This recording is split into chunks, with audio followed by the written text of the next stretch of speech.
Nous passons nous sommes encore dans la nouvelle année, donc on peut encore, au moment des vœux, passer à une délibération qui concerne l'attribution de chèques cadeaux aux agents de la ville. Madame Boucher.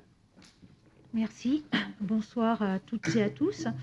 Vous vous rappelez sans doute que le conseil municipal s'était prononcé en décembre 2020 pour l'octroi d'un chèque cadeau aux agents de la ville pour les remercier de leur engagement durant cette année difficile.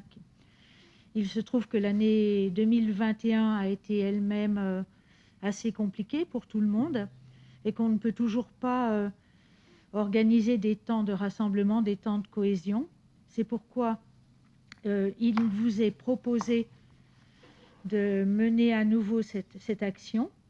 Il est proposé donc que la ville attribue des chèques cadeaux aux agents en activité au mois de janvier 2022, soit 723 agents.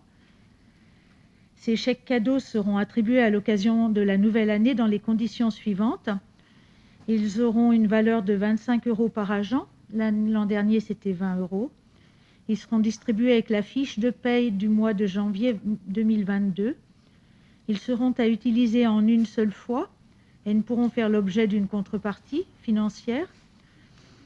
Ces chèques cadeaux seront valables jusqu'au 31 mars 2022 inclus. Ils seront numérotés et attribués personnellement aux agents pour éviter toute reproduction.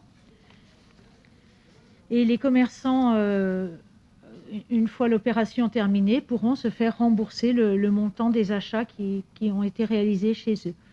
Je voulais juste vous signaler que dans le premier envoi qui vous a été fait, la liste des commerçants était erronée, mais nous avons reçu cet après-midi un nouveau mail dans lequel il y avait une liste, la vraie liste, si je peux dire. Et voilà, donc c'est de celle-ci dont on parle. Elle a été un peu élargie puisqu'elle compte 77 commerces du centre-ville. Voilà, c'était uniquement un problème technique. Hein. Voilà. Des questions ou des remarques sur cette... Madame Matougui? Oui, bonsoir.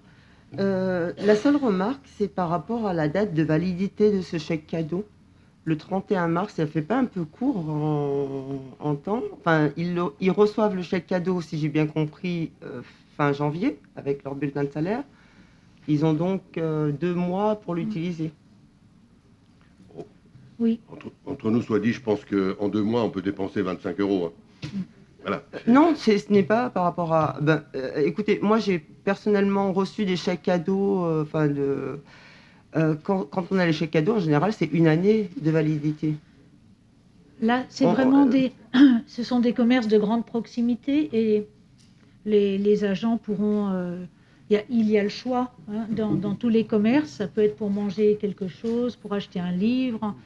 Il y a des coiffeurs, etc. C'est suffisamment varié pour que chacun trouve la façon d'utiliser son chèque. Ce n'est pas une question de l'utiliser, c'est de savoir quand l'utiliser. Eh bien, ça sera avant le 31. Si c'est pour aller manger, par exemple, au restaurant, peut-être que certains préfèrent attendre... Écoutez, on va peut-être pas engager un débat sur ce point-là. Il me semble que c'est pas l'essentiel. L'essentiel, c'est bien que les agents aient leur chèque. Je vous signale quand même comme chiffre, pour vous montrer que ça ne leur pose pas de problème. Parce que tout ça, on le travaille aussi en collaboration et en concertation avec les agents, hein, bien évidemment. C'est que l'année dernière, la totalité des chèques ont été utilisés, enfin la totalité, 92% des chèques ont été utilisés. Et sur des chèques cadeaux, c'est un pourcentage extrêmement important, en général, hein, parce que malheureusement, il y en a souvent qui ne sont pas utilisés. Et là, 92%, donc je pense que ça ne pose aucun problème à ceux qui les reçoivent. Je vous signale que l'agglo va faire la même chose. Il y a une délibération qui va arriver, je crois que c'est le bureau là, pour l'agglo, la délibération, mais elle va faire la même chose. Simplement, comme ils passent après, ils auront le chèque avec la paye de février et ils auront aussi 2 mois pour utiliser ce chèque au niveau de l'agglomération. Voilà, c'est les règles aussi communes qu'on s'est données entre les deux structures. Je vous propose, s'il n'y a pas d'autres interventions, de passer au vote. Est-ce qu'il y a des votes contre, des abstentions? Merci. Merci.